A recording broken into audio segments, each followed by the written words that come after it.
Question number 1 में आपको दे रखा है सुप्रिया मणिकांत पार्टनर्स वो sharing profits in the ratio 3:2।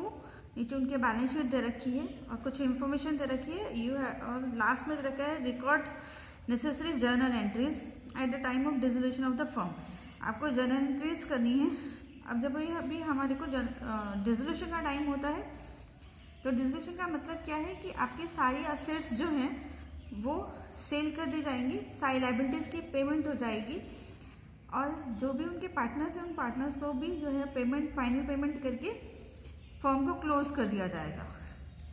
तो सबसे पहला काम हमें क्या करना है, हमें असेट्स और लाइबिलिटीज़ को ट्रांसफ़र करना है और इन सबको सेल करने के लिए और पेमेंट करने के लिए एक अकाउंट बनाया जाता है, दैट इज़ रियलाइजेशन अकाउंट। तो पहला काम हमें क्या करना है, हमने अपने असेट्स को ट्रांसफ़र करना है to realisation account.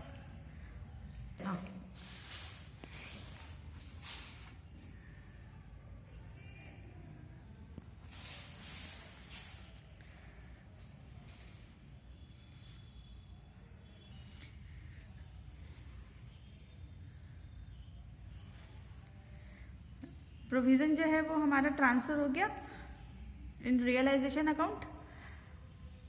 Provision for bad and doubtful debts debit to realisation 500 और क्रेडिटर्स ट्रांसफ़र हो गए sundry creditors account debit to realisation account 48,000।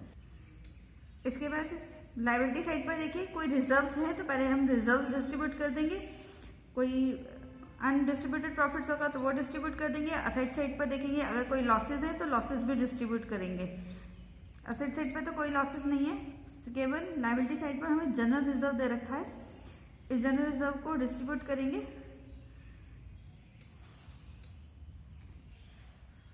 General reserve distribution की entry, general reserve account debit, general reserve हमारा credit balance होता है, उसे close करेंगे तो डेबिट करेंगे to Supriya's capital account to Monika's capital account. ये हमने 3:2 में डिस्ट्रीब्यूट किया है, उसका अमाउंट आ रहा है 8100 एंड 5400।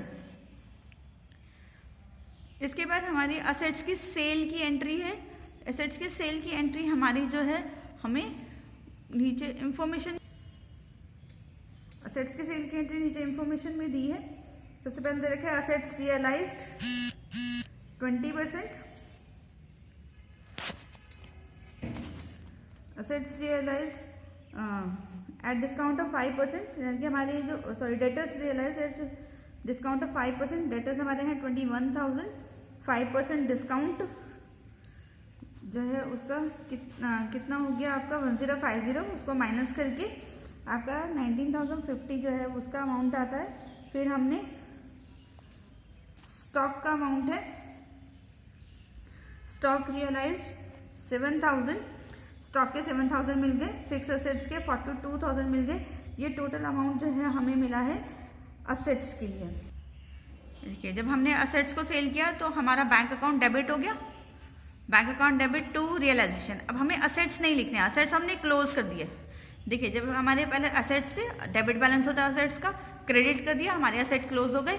अब जो हमारी सेल की एंट्री है वो किसके थ्रू होगी, ओनली रियलाइजेशन अकाउंट के थ्रू होगी, bank account debit to realisation. इसके बाद ये bank account realisation account debit to bank account, ये हमारी एंट्री किसकी है, रियलाइजेशन एक्सपेंसेस की। आपको नीचे एडजस्टमेंट्स में दे रखा है कि realisation expenses are 1500 and paid by the firm. तो realisation account debit to bank. And the last adjustment है creditors were paid in full, creditors को फुल पेमेंट कर दी।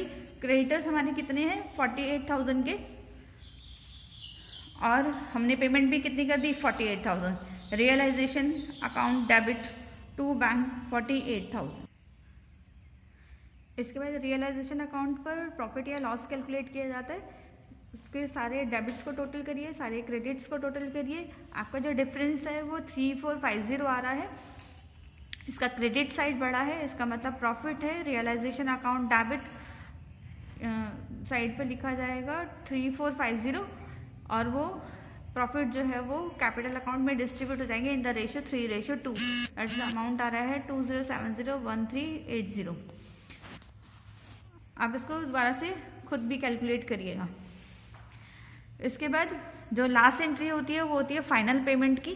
फाइनल पेमेंट क्या करनी है, सुप्रिया का कैपिटल प्लस उसको जो जनरल रिजर्व का अमाउंट मिला वो अमाउंट है, और इसके अलावा उसको प्रॉफिट मिला है रियलाइजेशन अकाउंट पे। इसके अलावा इस क्वेश्चन में कोई और एंट्री नहीं है। अगर प्रॉफिट की जगह रियलाइजेशन पे लॉस हो तो माइनस किया जाता है।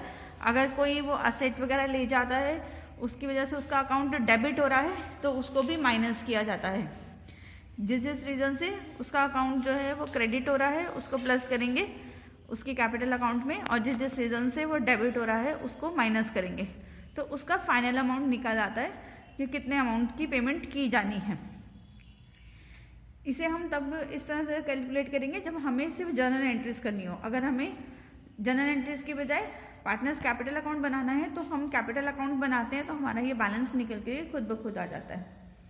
ठीक है, हमने बैलेंस निकाल लिया है, 42,670 आ रहा है और 18,280 आ रहा है, तो इसकी पेमेंट कर देंगे टू बैंक अकाउंट। ये इसकी फाइनल पेमेंट होती है। फाइनल पेमेंट करने के बाद जो हमारे बैंक अकाउंट क्लोज हो जाते हैं।